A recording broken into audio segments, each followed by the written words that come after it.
बचपन से ही शिव को लेकर उनमें बहुत अधिक उत्साह और जोश था।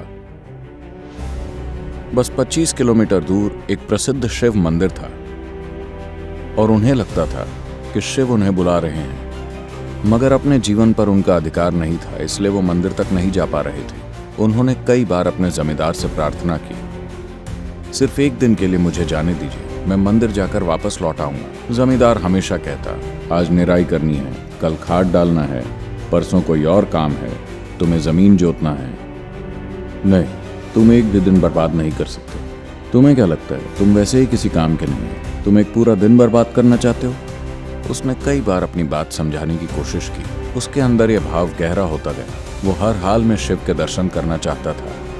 इस बार वो जमींदार के सामने एक अलग तरह के गौरव के साथ जाकर खड़ा हो गया, जिस तरह का गौरव एक बंधुआ मजदूर जानता ही नहीं, न ही उसके पास होने की उम्मीद की जाती है। जमींदार फिर शुरू हो गया, मूर्ख कहीं के, पिछली बार तुम्हारी माँ बीमार थी, उससे पहले बहन की शादी थी, उससे पहले तुम्हारी दादी 3 बार मरी, अब तुम मंदिर जाना चाहते हो? ये नहीं हो सकता। उसने कहा, मैं आज ही सारा काम कर दूंगा, कल सिर्फ एक दिन के लिए जाने दीजिए, मैं जाकर वापस आ जाऊंगा। फिर किसी एक पल में जमींदार ने इस व्यक्ति के अंदर इस नए गौरव, उसके अंदर स्पंदित हो रही नई ऊर्जा के सामने झुककर कहा, ठीक है, जाओ, शाम से पहले वापस आ जाना। फिर उसे एहसास हुआ कि उसने क्या कर दिया है। वो बोला, जाने से पहले तुम्हें पूरे 40 एकड़ जमीन को जोतना होगा। अभी शाम है, सुबह से पहले तुम जुताई पूरी करके फिर मंदिर जा सकते हो।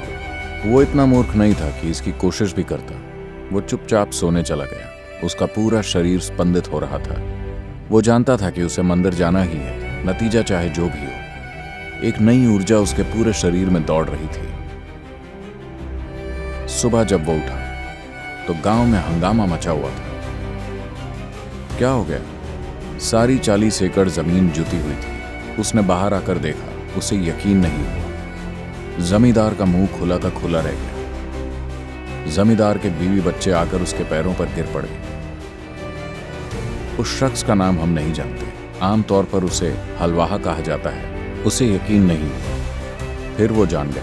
वो हमेशा सोचता था कि शिव के सामने प्रार्थना करके वो प्रकृति के नियमों को तोड़ सकता है, वो प्रकृति के नियमों को बदल सकता है, मगर मनुष्य के नियम इतने क्रूर हैं कि आप कभी उन्हें बदल नहीं सकते। मगर यहाँ मनुष्य और देवता और प्रकृति सभी के नियम टूट गए थे। अचानक लोगों ने आकर उसके हाथों में चांदी के सिक्के रखे, किसी ने उसके हाथ में भोजन रख दिया, किसी ने उसे छड़ी पकड़ा दी और कहा, ये मंदिर जा रहा है, ईश्वर ने इसे चुना है। शिव ने खुद आकर 40 एकड़ जमीन जोत दी। आनंद से भरे दिल के साथ वो मंदिर गया, मगर एक अछूत के रूप में जीवन जीने के कारण वो भूला नहीं था कि वो मंदिर की देहरी पार नहीं कर सकता। वो वहीं खड़ा रहा। निश्चित रूप से लोग उसे मंदिर में नहीं घुसने देते। वो जानता था कि लोग नियमों को नहीं तोड़ेंगे, और वैसे भी वो सिर्फ एक बार शिव के दर्शन करना चाहता था। बड़ा सा नंदी जो रास्ते में बैठा था, वो नंदी एक ओर खिसक गया। बाद में लोग उसे नंदनाथ बुलाने लगे और वो एक प्रसिद्ध संत बन गया।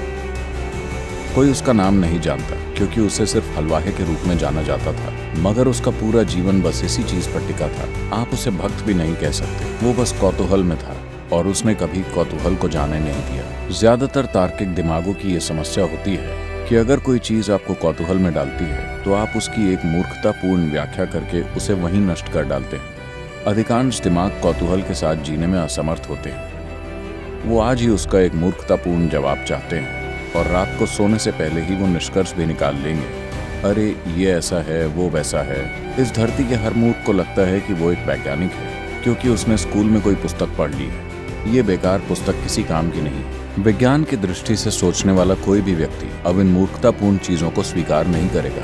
यहाँ इतना कुछ है, हर कहीं बहुत सारी ऐसी चीजें हैं जिनका जवाब नहीं है। आपके पास इन सवालों का जवाब देने के लिए बुद्धि या उपाय नहीं है।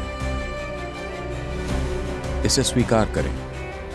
वही एक ईमानदार इंसान होता है जो जानता है कि उसे उत्तर नहीं पता।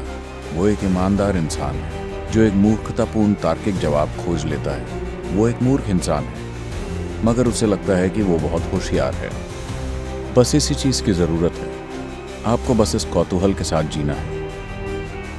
अगर आपके दिल में भक्ति है तो बहुत बढ़िया है, अगर दिल में भक्ति नहीं है, आपका दिमाग आपको परेशान करता है, तो बस कौतूहल बनाए रखिए। बस इसी की जरूरत है।